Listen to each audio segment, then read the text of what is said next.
Estás escuchando Descubriendo Ven Sígueme con África Lugo y David Rocha.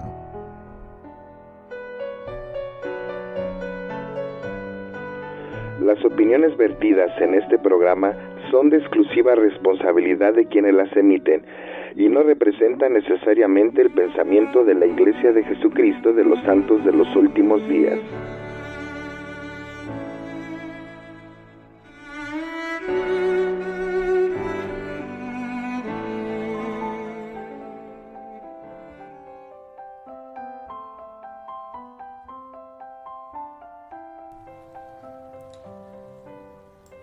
Buenos días, buenas tardes, buenas noches, según a la hora que nos escuchen. Yo soy Iván Rocha y les damos la bienvenida a una emisión más de Descubriendo Ven Sígueme. Gracias por acompañarnos, por estar con nosotros y de ser pues nuestros fieles escuchas, ¿verdad? Y les recordamos nuestros medios de comunicación, nos pueden mandar sus comentarios, sugerencias, la respuesta a las preguntas que hacemos o sus inquietudes y sus dudas a descubriendobensigueme@hotmail.com, y también nos pueden encontrar en Facebook, en nuestra página institucional Chilango Radionet, y en Twitter en @desbensígueme. Ahí nos pueden encontrar y son nuestros medios de comunicación. Y después de haberles dado la bienvenida, dejo micrófonos a África, David y a Shey. Muchas gracias, Iván. Buenos días, buenas tardes, buenas noches. Ya se siente frío en nuestro país, a veces mucho, a veces poco, ha llovido. Cuéntenos cómo va el clima por allá, si ya es invernal o todavía no. Bienvenido, David. Bienvenidos, amigos, otra vez con el gusto de poder contar con ustedes, con su compañía en esta nueva emisión de Descubriendo Ven Sígueme, que esperemos que pueda ser de mucha ayuda para todos y cada uno de nosotros. Bienvenida, Shey. Gracias, bienvenidos a todos. Bueno, pues comencemos. Esta semana leímos Ven Sígueme Moroni, capítulos del 1 al 6, para guardarlos en la vía correcta. Las dos preguntas que tenemos para ustedes son las siguientes. ¿Por qué son importantes las ordenanzas para los miembros de la Iglesia de Jesucristo de los Santos de los Últimos Días? Y la segunda pregunta es, ¿en qué ocasión han demostrado la determinación de seguir a Jesucristo en medio de la adversidad? Esas preguntas, como ya lo comentó Iván, las pueden contestar por medio de nuestras redes sociales o mandarnos sus comentarios. Y la pregunta que tengo para ustedes tres es la siguiente. ¿Qué significa para ti no negar a Cristo? ¿Quién la va a responder? Por favor. ¿Qué significa para ti no negar a Cristo? No se peleen, ¿eh? Híjole, pues yo creo que el no negar a Cristo es el aceptar que crees en Él y que si eres diferente a los demás es por tu amor a Él, ¿no? Uh-huh. Muchas veces en el trabajo vemos gente o compañeros que critican la religión, que critican a la gente que cree en Dios, uh-huh. Y a veces nosotros por no ser atacados, por no ser criticados, pues no decimos nada, ¿no? Uh-huh. Y desafortunadamente yo he visto a muchos que incluso hasta entran dentro del juego, ¿no? Para ser hasta cierto punto aceptados, ¿no? Okay. Pero creo que el poder decir yo creo en Él, yo sé que Él vive, pues es una manera de no negarlo, ¿no? Así bueno, es. Mi manera de pensar, ¿verdad? Sí, muchas gracias, Iván. David, Shey. Pues yo siento que el no negar al Cristo implica el vivir o esforzarnos diariamente por vivir de acuerdo a sus preceptos y de acuerdo a sus enseñanzas, no importando si lo hacemos en secreto o en público, ¿no? Alguien mencionaba que los verdaderos héroes hacen lo correcto tanto en público como en secreto, uh-huh. Cuando nadie los ve. Y yo siento que esa es una parte de no negar al Cristo, cuando tú vives la doctrina de Cristo tanto en público como en especial en aquellos lugares en donde nadie te ve, porque muchas veces pues sí vivimos, ¿no? Donde todo el mundo nos ve y donde todo el mundo queremos que nos identifiquen como cristianos. Sí. Pero cuando ya estamos en secreto, cuando ya estamos en la familia, cuando estamos en lo íntimo, somos ya no tendemos a ser tan fieles a esos convenios o fieles a esas enseñanzas, ¿no? Muchas gracias, David. Para mí es actuar como él y aceptarlo, independientemente de quién sea el círculo con el que me rodea, y si saben, pues es aceptar que creo en él. Muchas gracias. Bien, pues entonces comencemos. Después de haber terminado el compendio de las planchas de éter, Moroni pensaba que no escribiría más. Sin embargo, fue inspirado a continuar unas cuantas cosas más. Sus palabras afirman su lealtad a Jesucristo y también explican importantes ordenanzas del Evangelio. Así que tomen sus escrituras y veremos de qué se trata. Leyendo la fecha que aparece en Moroni 6 al pie de la página, dice entre 400 y 421 después de Cristo.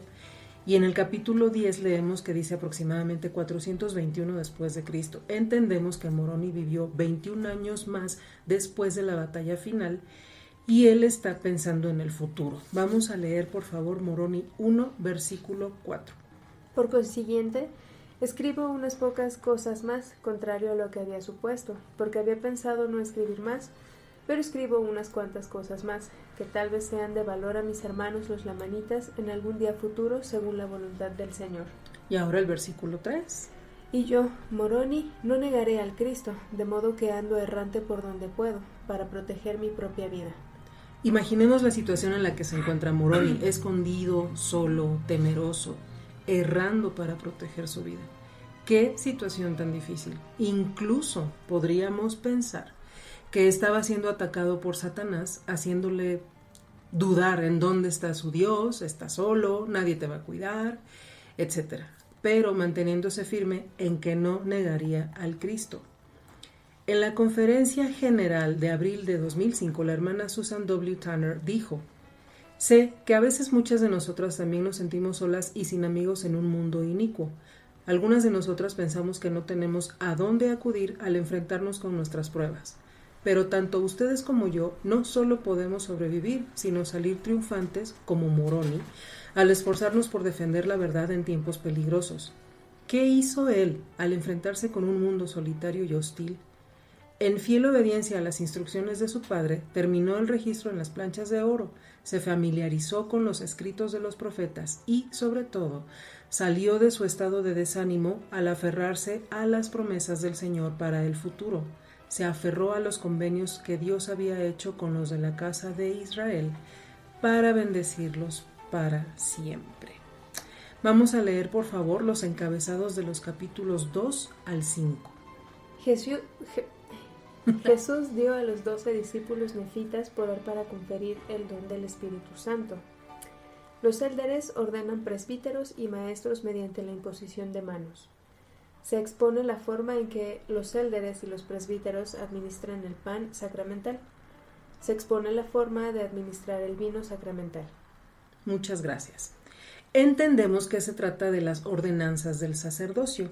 En la revista Liaona de julio de 2001, el elder Dallin H. Oaks enseñó: las máximas prioridades de los santos de los últimos días tienen dos aspectos. Primero, procuramos comprender nuestra relación con Dios el Padre Eterno y con su Hijo Jesucristo, y afianzar esa relación al recibir sus ordenanzas salvadoras y guardar los convenios que hemos hecho. Segundo, procuramos comprender nuestra relación con nuestros familiares y afianzar esos vínculos al efectuar las ordenanzas y guardar los convenios que hacemos. Esos vínculos, afianzados de la manera que he explicado, brindan bendiciones eternas que no se obtienen de ninguna otra manera. Ninguna combinación de ciencia, éxito, posesión de bienes, orgullo, prominencia o poder pueden proporcionar esas bendiciones eternas. Vamos a continuar leyendo, por favor, Doctrina y Convenios 84, versículos 20 y 21. Así que en sus ordenanzas se manifiesta el poder de la divinidad, y sin sus ordenanzas y la autoridad del sacerdocio, el poder de la divinidad no se manifiesta a los hombres en la carne. Muchas gracias. Estos capítulos de Moroni testifican, como ya lo leyó Shea, el poder de la divinidad. Vamos a ver un poquito de historia. En septiembre 23 de 1823, Moroni se apareció al joven José Smith, de tan solo 17 años, en 3 ocasiones. José sigue las instrucciones de Moroni y va al cerro en donde están depositadas las planchas. Moroni le dice a José que no las tendría, pero que debería ir el mismo día al mismo lugar durante los 4 años siguientes. Y cada vez que ellos se reunían, cada vez que José Smith regresaba a ese lugar, sucedía lo siguiente. Vamos a leer, por favor, José Smith Historia, versículo 54. De acuerdo con lo que se me había mandado, acudía al fin de cada año, y en cada ocasión entraba allí el mismo mensajero, y en cada una de nuestras entrevistas recibía de él instrucciones e inteligencia concernientes a lo que el Señor iba a hacer y cómo y de qué manera se conduciría su reino en los últimos días. Tenemos a Moroni enseñando, instruyendo, dando entrevistas, diciendo cómo sería dirigido el reino del Señor en los últimos días. Es como si Moroni tan amorosamente le estuviera diciendo: mira, todo lo escribí en Moroni de los capítulos 2 al 5. Ahí están todas las oraciones, todas las ordenanzas, todo lo que tienes que saber. Hasta podríamos pensar que Moroni le dijo: esa es la razón por la que lo escribí cuando tenía que estarme ocultando. Es interesante saber esto, ¿no? En el capítulo 2 leemos las palabras que Cristo dijo a sus discípulos, quienes eran los 12 que había escogido. Como referencia podemos regresarnos a leer 3 Nefi 13. Al respecto, el presidente Joseph Fielding Smith escribió: aunque en cada caso se habla de los 12 nefitas como discípulos, esto no quita el hecho de que habían sido investidos con la autoridad divina para ser testigos especiales de Cristo entre su propio pueblo. Por tanto, fueron virtualmente apóstoles para los de la raza nefita. Vamos ahora, por favor, al capítulo 2, versículos 2 y 3. Y los llamó por su nombre diciendo: pediréis al Padre en mi nombre con poderosa oración. Y después que hayáis hecho esto, tendréis poder para que a aquel a quien impongáis las manos le confiráis el Espíritu Santo, y en mi nombre lo conferiréis, porque así lo hacen mis apóstoles. Y Cristo les habló estas palabras al tiempo de la primera aparición, y la multitud no las oyó, mas los discípulos sí las oyeron, y sobre todos aquellos a los que impusieron las manos descendió el Espíritu Santo. La primera cosa que enseña Moroni a José Smith y a nosotros es que necesitamos el Espíritu Santo. También lo que la persona que efectúa la ordenanza debería hacer para prepararse. ¿Cómo se debe efectuar la ordenanza? En una parte de esta ordenanza, los poseedores del sacerdocio de Melquisedec deben usar ciertas palabras. Continuamos leyendo los versículos 3 y 4, por favor, del capítulo 2. Es Moroni 3, versículo 4, Y de este modo ordenaban presbíteros y maestros, según los dones y llamamientos de Dios a los hombres, y los ordenaban por el poder del Espíritu Santo que había en ellos. El Espíritu Santo desempeña una función importante en todas las ordenanzas del sacerdocio. Él conoce nuestro corazón y nuestras acciones. Es por el poder del Espíritu Santo que se ratifican todas las ordenaciones. David, por favor, explícanos un poco más a detalle esto. Bueno, mira,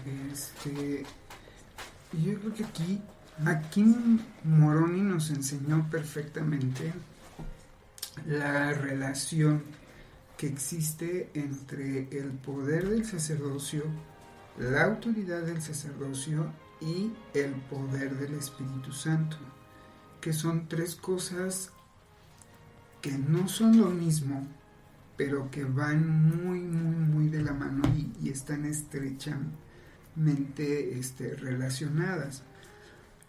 Podríamos nosotros comparar, por ejemplo, el poder del sacerdocio como la energía eléctrica. Nosotros podemos poner una instalación eléctrica en nuestra casa de forma correcta y podemos seguir, pero cuidadosamente bien, las instrucciones de cómo poner esta instalación, e incluso podemos utilizar hasta los materiales de primera calidad, de la mejor calidad que podamos encontrar en el mercado, y asesorarnos con grandes especialistas para poner esa instalación.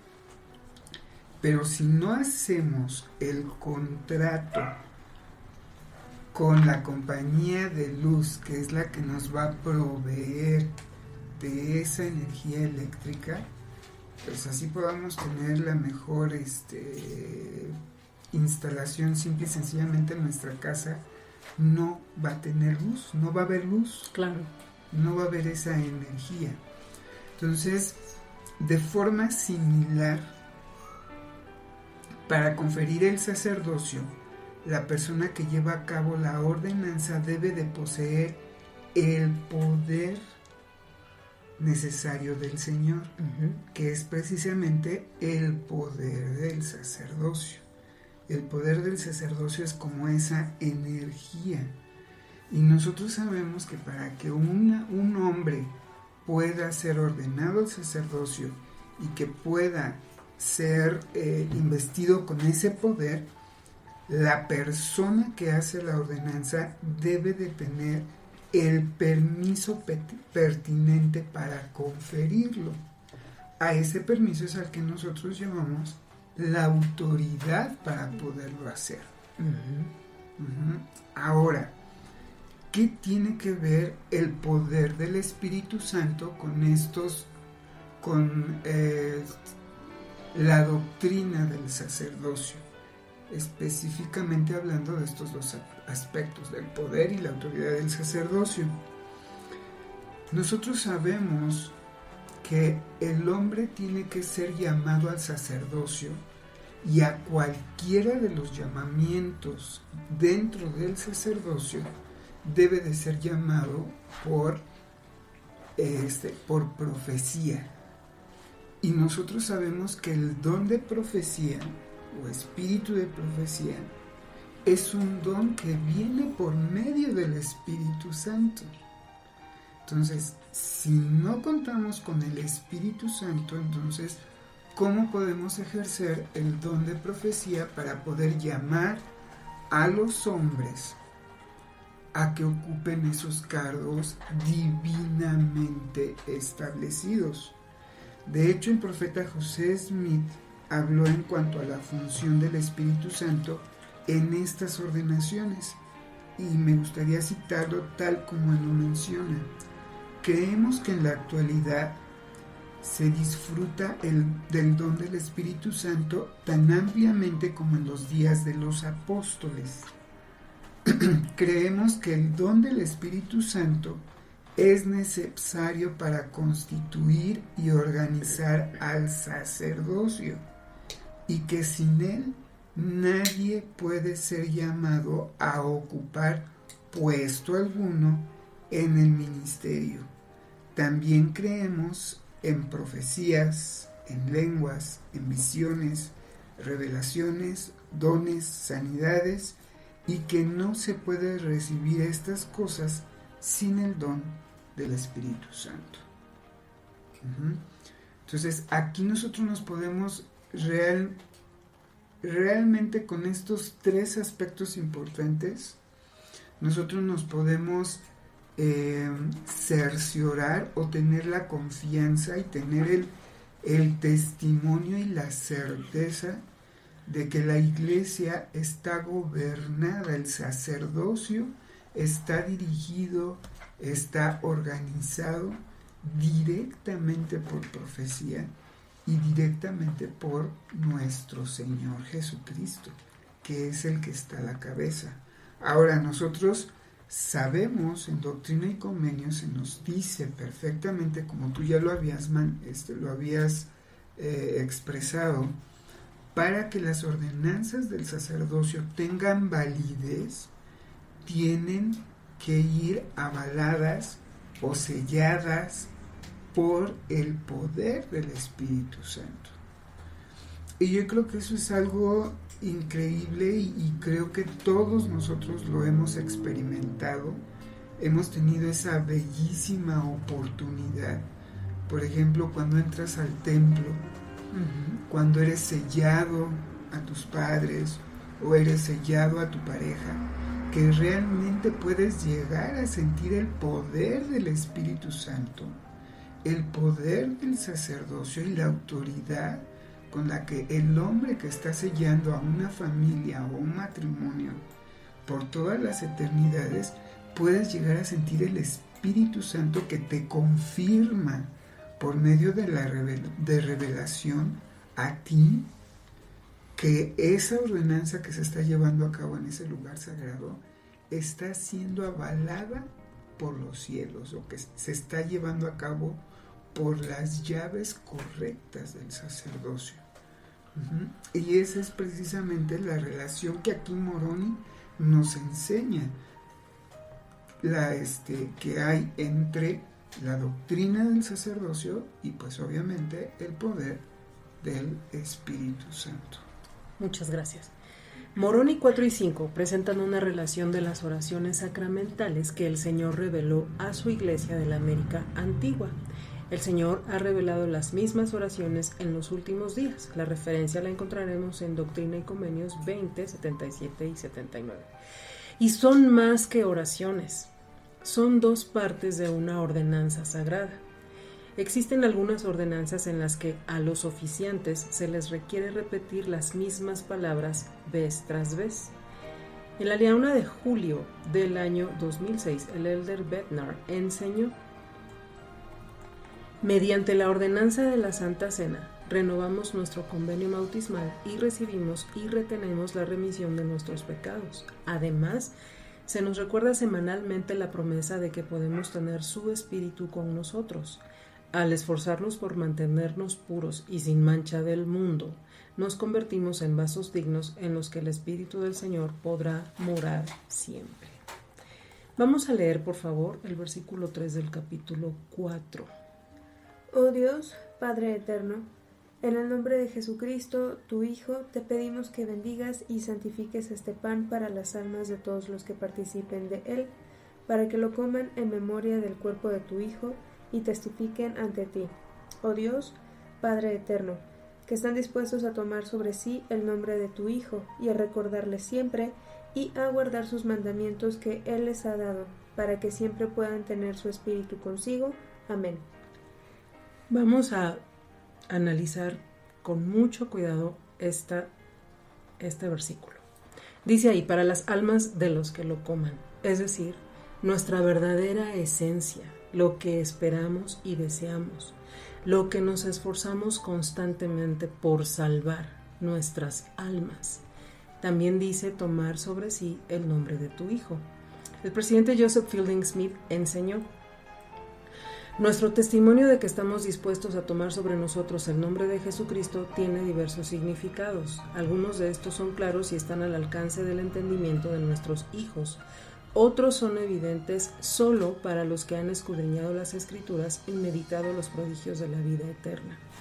Claramente significa que renovamos la promesa que hicimos al bautizarnos. De conformidad con el modelo de las Escrituras, los que se bautizan testifican ante la Iglesia que se han arrepentido verdaderamente de sus pecados y que están dispuestos a tomar sobre sí el nombre de Jesucristo con la determinación de servirle hasta el fin.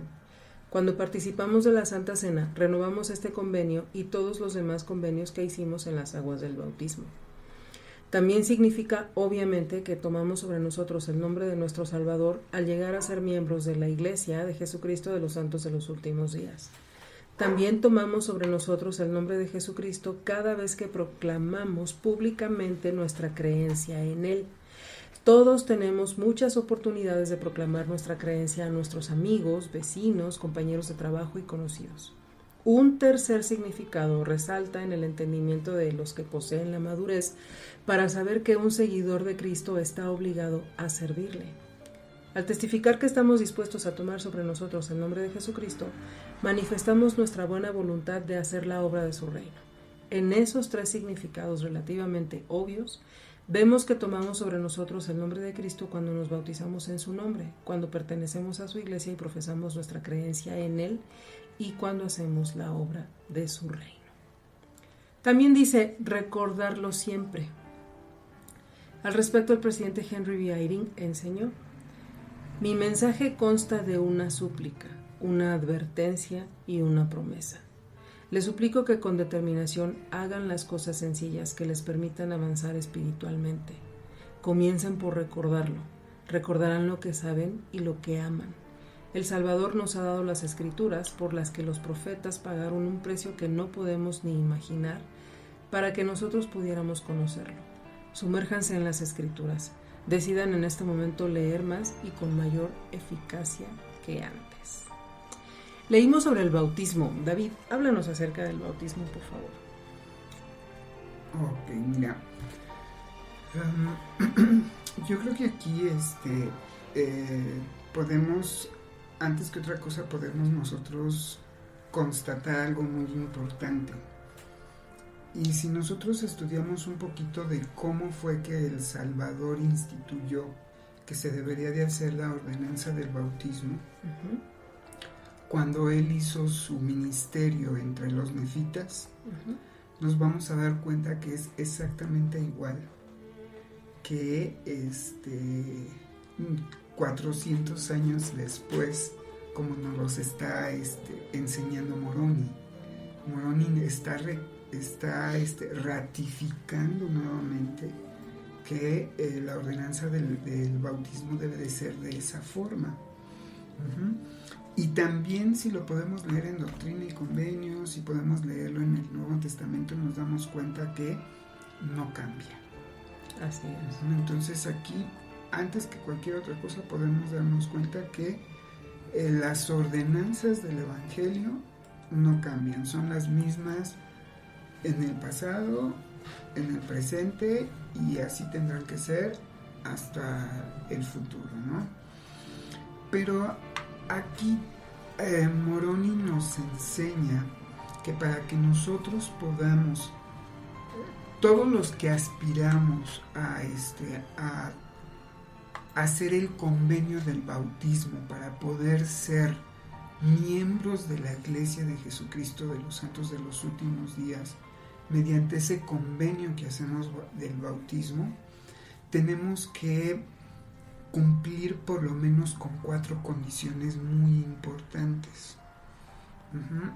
La primera condición de ella la encontramos en el mismo capítulo 6, en el versículo 1, donde nos dice que el candidato o el aspirante o la persona que tiene el deseo de ser bautizado y de hacer ese convenio debe primeramente presentar los frutos propios que manifiesten arrepentimiento. Esa es la primera condición. La segunda condición la encontramos en el versículo 2 junto con la tercera condición. La segunda es tener un corazón quebrantado y un espíritu contrito. La tercera condición es testificar ante la iglesia que verdaderamente se han arrepentido de todos sus pecados. Y por último, tomar sobre sí el nombre de Cristo y servirle hasta el final. Yo creo que las tres condiciones últimas, que es tener un corazón quebrantado, un espíritu contrito, el testificar ante la iglesia que verdaderamente nos hemos arrepentido y tomar el nombre de Jesucristo, ya lo hemos analizado y lo hemos visto en otros capítulos, pero yo creo que podríamos centrarnos ahorita primeramente en qué son, en la primera condición, que es presentar los frutos propios que manifiestan el arrepentimiento. ¿Cuáles son esos frutos? ¿A qué se refiere con esos frutos del arrepentimiento? Y nosotros lo podemos ver que en Doctrina y Convenios, sección 20, versículo 37, nos menciona que son las mismas condiciones. O sea que ya en el Evangelio restaurado, el bautismo sigue siendo igualito. Pero ¿cuáles son esos frutos? Y a mí me gustaría citar al presidente Russell M. Nelson, que él escribió precisamente cuáles son esos frutos del arrepentimiento. Nos dice que los frutos del arrepentimiento son algo dulce. Fíjate cómo lo maneja él. Es algo dulce. Los conversos arrepentidos se dan cuenta de que las verdades del Evangelio restaurado empiezan a gobernar sus pensamientos y sus hechos. ¿Esto qué quiere decir? Que hacemos un cambio no solamente de actitud, sino hacemos un cambio de pensamiento, de nuestra manera de pensar, de ver las cosas, de analizar las cosas. Y también, pues obviamente eso se refleja en nuestros actos. Determinan sus hábitos y moldean su carácter. Empezamos a moldear nuestro carácter al Evangelio, no el Evangelio moldearlo a mi carácter, sino mi carácter lo empiezo yo a moldear al del Evangelio. Y todos mis hábitos que yo tenía, empiezo a cambiarlos y empiezan a girar en torno a los principios y a las doctrinas del Evangelio. Empiezo a dejar hábitos incorrectos y empiezo a adoptar hábitos correctos. Dice aquí que son más fuertes y más aptos para abstenerse de toda impiedad. Además, los apetitos carnales inmoderados, las adicciones a la pornografía o a las drogas nocivas, las pasiones desenfrenadas, los deseos carnales y el orgullo se debilitan con una conversión completa al Señor y una determinación de servirle y de emular su ejemplo. La virtud engalana sus pensamientos y la confianza en sí mismos aumenta. Un ejemplo que nos pone él es precisamente el diezmo se percibe como una bendición de felicidad y protección y no como un deber o un sacrificio. La verdad nos atrae más y aquello digno de alabanza nos llama más la atención. Entonces, esos son los frutos que se espera que nosotros debemos de estar dando como parte del arrepentimiento y como la primera condición para que nosotros estemos preparados para el bautismo. Exacto, muchas gracias. Y sí, como acaba de decir David, ya hemos visto en emisiones anteriores lo que es un corazón quebrantado y un espíritu contrito. Nada más quisiera agregar explicaciones adicionales que dio el elder Bruce D. Porter. Y dice así: cuando nuestro corazón está quebrantado, somos plenamente receptivos al Espíritu de Dios y reconocemos nuestra dependencia de Él en todo lo que poseemos y lo que somos. Tal sacrificio implica renunciar al orgullo en todas sus formas. Así como un alfarero experto modela el barro con las manos, el maestro puede moldear y darle forma con sus manos a los de corazón quebrantado. Los que tienen un corazón quebrantado y un espíritu contrito están dispuestos a hacer todo lo que Dios les pida, sin oposición ni resentimiento. Dejamos de hacer las cosas a nuestra manera y aprendemos a hacerlas según la manera de Dios. Aún existe otro aspecto de un corazón quebrantado, a saber, nuestra profunda gratitud por el sufrimiento que padeció Cristo por nosotros. Cuando recordamos al Salvador y su sufrimiento, asimismo también nuestro corazón se quebrantará de gratitud por el ungido. Al sacrificar por Él todo lo que tenemos y todo lo que somos, el Señor llenará nuestro corazón de paz. Él vendará a los quebrantados de corazón y armonizará nuestras vidas con el amor de Dios. En el versículo 3 del capítulo 6 dice: determinación de servirle hasta el fin.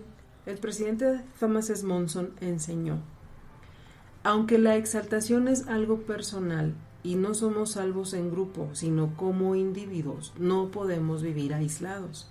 Ser miembros de la Iglesia requiere que tengamos la determinación de prestar servicio.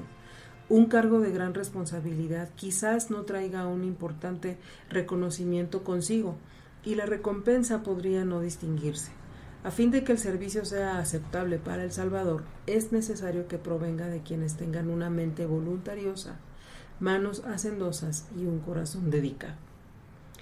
En el versículo 4 dice: esta frase tiene carácter simbólico y se refiere a lo que ocurre cuando el Espíritu obra en un converso y lo cambia. David, ¿a qué se refiere, por favor? Ok, aquí hablamos de una palabra que se llama converso. ¿Qué es converso? Converso viene de la palabra convertir, pero estamos hablando de una conversión de tipo completo, una conversión integral. Por eso también cuando dicen somos íntegros, quiere decir que somos completos. Exactamente. Entonces, una conversión integral quiere decir una conversión completa en todos los aspectos de nuestra vida. Aquí nos menciona que el Espíritu Santo había obrado en ellos. Esto significa que los había cambiado en una forma básica y esencial. Aun cuando esta expresión se utilizó como en una forma más o menos simbólica, nos hace de todas maneras pensar, por ejemplo, en una obra de arte. Aquellas que se realizamos con las manos, le damos forma y las embellecemos. En el sentido en que se utiliza aquí en Moroni 6.4, habla del cambio que se produce cuando el Espíritu da vida. Por eso es que se menciona que cuando ya hemos sido convertidos, nacemos de nuevo. O sea, muere el hombre viejo y o la mujer vieja, el antiguo, anterior, y naces como un hombre o una mujer nueva del Espíritu. El sacrificio expiatorio de Jesucristo, fíjate bien aquí, el sacrificio expiatorio de Jesucristo hace posible la remisión de los pecados. ¿Qué es la remisión de los pecados? Es el perdón de las malas acciones después de cumplir con la condición de que primero nos hayamos arrepentido. Así es.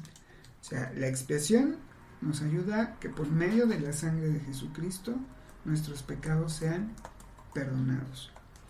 Pero es por medio del poder purificador del Espíritu Santo, el bautismo que nosotros le llamamos de fuego, porque el primero es el bautismo de agua, dice, es el que expurga los pecados y los elimina por completo. Mientras que uno es para el perdón, el otro es para limpiarlos y purificar nuestros espíritus, purificar nuestras almas. Y eso lo podemos ver en 2 Nefi, capítulo 31, versículo 17, Alma, capítulo 13, versículo 12, y 3 Nefi, capítulo 27, versículo 20. Entonces es necesario que todos nosotros primeramente seamos dignos o merecedores del acto expiatorio de Jesucristo para que nuestros pecados sean perdonados, pero posteriormente debemos de buscar ser purificados mediante el poder del Espíritu Santo. Y son las funciones que tienen estos dos personajes de la Trinidad, ¿no? Gracias. Al final del versículo 4 leemos: el autor y perfeccionador de su fe. El presidente Henry B. Eyring habló sobre la función principal que desempeña el Salvador en nuestra redención. Agregó su propio testimonio al de Moroni de que Jesús es el autor y perfeccionador de su fe. Es el Salvador el que hizo posible que fuéramos purificados por medio de su expiación y de nuestra obediencia a sus mandamientos. Es el Salvador el que nutrirá a los que desciendan con fe a las aguas del bautismo y reciban el don del Espíritu Santo. Si siempre se acuerdan de Él y continúan obedeciendo como niños, es Él el que se asegurará de que siempre tengan su espíritu consigo. Continúa explicándonos un poco más de esto, David, por favor. Mira, es verdaderamente importante la forma en la que vivimos. Ya hemos hablado que tenemos que vivir de acuerdo a las enseñanzas y de acuerdo a los convenios que hemos hecho en el Evangelio. Sin embargo, ninguno de nosotros vive una vida perfecta. Por lo tanto, ninguno de nosotros podemos decir que por nuestras propias obras podemos regresar a la presencia de Dios. Porque realmente no somos perfectos. No llevan, por más que nos esforcemos, no vamos a poder llevar una vida perfecta.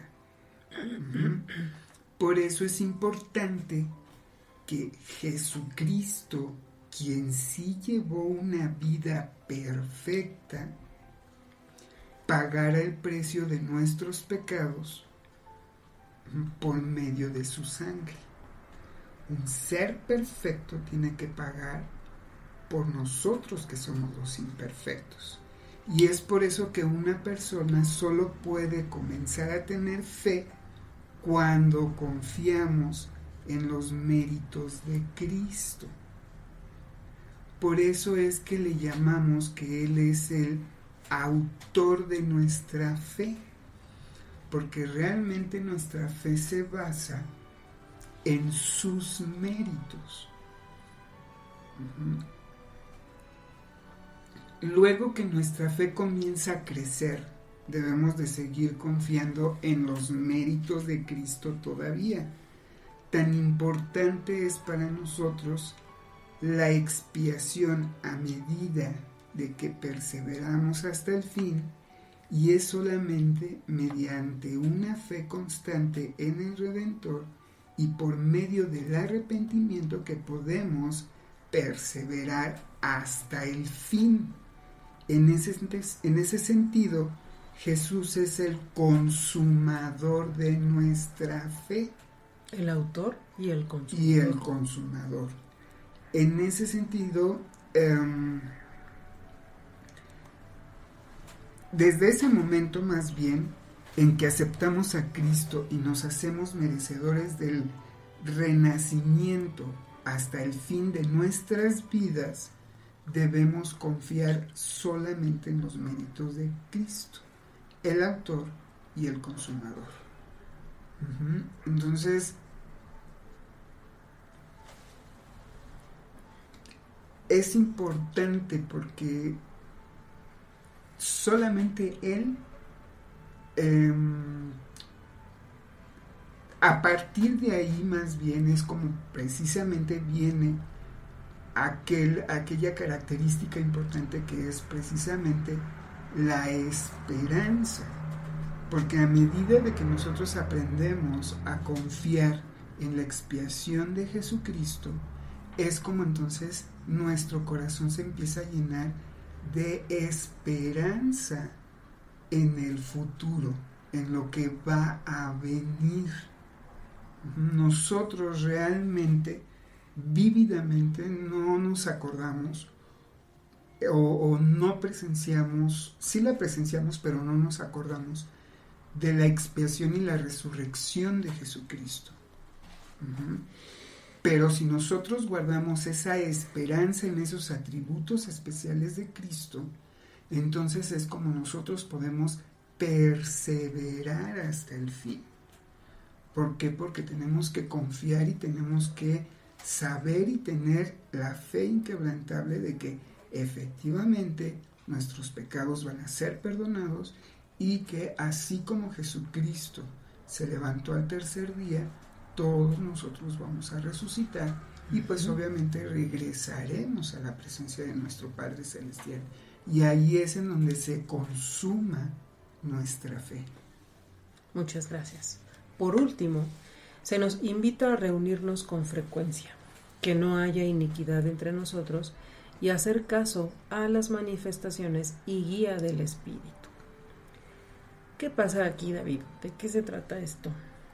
Por favor, amplíanos esta información, que no haya iniquidad entre nosotros. Ok, nosotros sabemos y vemos aquí que aquí nos, como que todo el capítulo 6 de Moroni es como un manual general de instrucciones, sí, para la iglesia. Definitivamente. Ajá, tanto para el sacerdocio como para los que ejercen precisamente el liderazgo dentro de la iglesia. Y lo más importante y de lo cual debemos de tener la certeza es de que ese manual general pequeñito, porque prácticamente son muy pocos capítulos los que él está escribiendo, estas cosas que son importantísimas, que son vigentes hasta nuestra época, él las escribió para nosotros. Y yo creo que no puede quedar fuera precisamente lo que es el tema de los consejos disciplinarios. O sea, dentro de la iglesia también se tiene que poner disciplina, ¿verdad? Sí. Para que la iglesia pueda tener un orden. Ahora, ¿por qué es importante el hacer estos consejos disciplinarios? ¿O por qué es importante hacer estos ejercicios de disciplina al interior de la iglesia? Estos ejercicios de disciplina o consejos disciplinarios tienen 3 objetivos importantes. Número 1 es proteger el nombre sagrado de la iglesia. Es proteger la integridad de la iglesia, del reino de Dios, de Sión, aquí en la tierra. Número 2, dejar limpio el nombre del inocente al que se le llegase a acusar falsamente. Porque también más bien llega a suceder que se acusa a alguien de manera falsa y se tiene que cuidar el buen nombre de esa persona. Todos nosotros hemos escuchado eso de que nadie es culpable hasta que se le demuestre lo contrario, ¿no? Sí. ¿Ok? Y por último, proporcionar la oportunidad para que el que sí es culpable pueda ejercer el arrepentimiento de manera correcta y pueda regresar nuevamente a la iglesia y pueda regresar a su Creador y pues obviamente a Jesucristo, que pueda aplicar la expiación para él mismo. Muchas veces, por ejemplo, hemos nosotros escuchado personas que utilizan los malos ejemplos de otras personas o de otros miembros de la iglesia para poner en tela de juicio el carácter sagrado de la iglesia. Y muchas veces son rumores que precisamente los retractores de la iglesia los utilizan para ridiculizar o para en determinado momento poner en peligro la credibilidad de la iglesia. Pero nosotros como miembros de la iglesia debemos de tener la seguridad y tener el testimonio perfecto de que la iglesia es perfecta. Y fíjate que aquí, por ejemplo, se hacen una serie de preguntas en cuanto a esta situación. Y esto lo hace el presidente Boyka Packer, cuando en una ocasión un jovencito vio que su fe estaba dudando o estaba en peligro al escuchar que muchos compañeros empezaban a molestarle y empezaban a hacerlo dudar de la integridad de la iglesia por ciertos rumores de autoridades de la iglesia que no estaban haciendo cosas correctas. Y él le hacía ciertas preguntas y me gustaría leer algunas. Dice, ¿alguna vez en su vida ha asistido a una reunión de la iglesia, reunión del sacerdocio, reunión sacramental, sociedad de socorro, escuela dominical, una conferencia o charla fogonera, en la clase de seminario o una sesión del templo o cualquier reunión patrocinada por la iglesia donde se haya incitado o dado autorización a ser deshonestos, a engañar en los negocios o sacar ventaja de otros? Yo creo que no hay respuesta para eso. Que no es. Al menos yo no he asistido a ninguna. Yo tampoco. ¿Ha leído o sabe si hay alguna de la literatura de la iglesia, en las escrituras mismas, en los manuales de las lecciones, en las revistas, en los libros o cualquier publicación de la iglesia que contengan o consientan la mentira, que invite a robar, falsificar, defraudar, ser inmoral, vulgar o profano, ser violento o abusar de alma viviente alguna? Pues yo creo que la respuesta sería la misma. Jamás hemos asistido a una reunión donde se haga eso. O leído manuales o algo de la iglesia donde se incite a hacer estas cosas. ¿Has sido animado alguna vez a una sesión de capacitación, en una reunión de liderazgo o una entrevista, a transgredir o a comportarse mal en alguna forma? ¿Lo han instado a tener reacciones extremas o ser irrazonable o de mal temperamento? Dice, estando en la iglesia puede ver de cerca la conducta de obispos, presidentas de la Sociedad de Socorro, de miembros del Sumo Consejo, de presidentes de estacas y de autoridades generales. ¿Cree que la conducta que fue criticada podría describir como típica de las personas anteriormente mencionadas? Pues yo creo que no. Ahora, que se pueden dar algunas cosas, algunos de estos casos, sí se pueden dar, de que algún líder llegue a caer en algún tipo de mala decisión o de mala conducta, pero la iglesia no lo avala. Nosotros sabemos que para eso son los consejos disciplinarios. Cuando un líder cae en este tipo de prácticas, de inmediato es retirado de su cargo, ¿verdad? Y se le hace un consejo justo. Ahora, lo que nosotros debemos de hacer es no dejarnos llevar por ese tipo de insinuaciones o dejarnos llevar, permitir que nuestra fe mengue por ese tipo de rumores o por ese tipo de críticas. Y aquí hay algo bien especial que se dio cuando era presidente de la iglesia, el presidente Rutherford Benson, donde dio una invitación. Y primeramente menciona a aquellos que se han retirado de la iglesia precisamente por hacer caso de esos rumores, pero también habla de qué actitud es la que debemos de tener nosotros como miembros de la iglesia por aquellos hermanos que se han alejado de la misma. Y dice lo siguiente: instamos a los miembros de la iglesia a perdonar a aquellos que los hayan ofendido.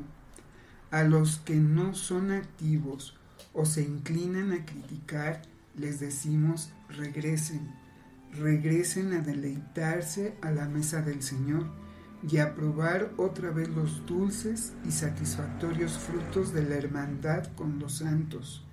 Estamos seguros de que muchos han anhelado regresar, pero el pensar en hacerlo les ha provocado inseguridad. Les aseguramos que los recibirán con los brazos abiertos y que encontrarán manos dispuestas a ayudarlos. Efectivamente, como ya lo dijiste anteriormente, no vamos a vivir una vida perfecta. La iglesia sí lo es. Exactamente. Muchas gracias. Hemos llegado al final de esta emisión. Agradecemos muchísimo su tiempo, agradecemos muchísimo sus comentarios y solamente quisiéramos despedirnos haciendo o invitándolos a la reflexión. ¿Con cuánta frecuencia pensamos en los convenios que hemos hecho con Dios? Que tengan una hermosa semana con sus familias en estas fechas tan importantes en las que recordamos el nacimiento de nuestro Salvador, de nuestro Redentor. Muchas gracias. Shay. Sí, cuídense mucho, abrácense mucho, nada más con su familia y cenen rico. Recordemos principalmente que esto es por nuestro Salvador.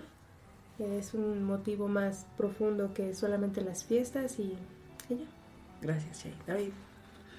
Pues amigos, les agradecemos muchísimo el que hayan estado con nosotros, que se hayan tomado el tiempo de escucharnos y esperamos seguir contando con su presencia, con su amistad, con su cariño, y si tienen alguna algo con lo cual quieran ustedes ayudarnos a poder hacer que este programa sea mucho mejor, puntos en los cuales tengamos que mejorar, algunos tipos de sugerencias, los estamos esperando sus comentarios en nuestras redes sociales. Realmente nos gustaría y sería bastante enriquecedor para cada uno de nosotros escuchar sus comentarios. Muchas gracias, Iván. Pues muchas gracias por estar con nosotros, les agradecemos su tiempo y su dedicación. Y no queda más que despedirnos e invitarlos a nuestro próximo programa, que será navideño, en colaboración con los otros programas de Chilango Radionet. Vamos a tener un programa especial que se lo transmitiremos también por este medio. Pues muchas gracias y nos estamos escuchando la próxima. Disfruten estas fechas con su familia, cuídense mucho,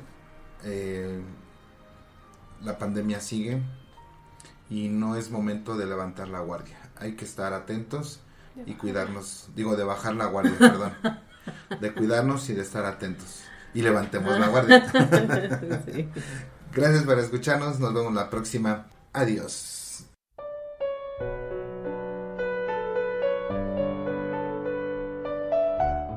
Moroni dijo que él se enfrentará a nosotros en el día del juicio para apoyar sus palabras y presentará su libro, puesto que seremos juzgados de acuerdo con los libros y el libro de Mormón es uno de ellos.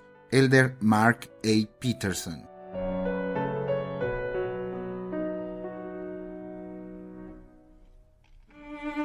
Esto fue Ven Sígueme, un programa más de Chilango Radionet.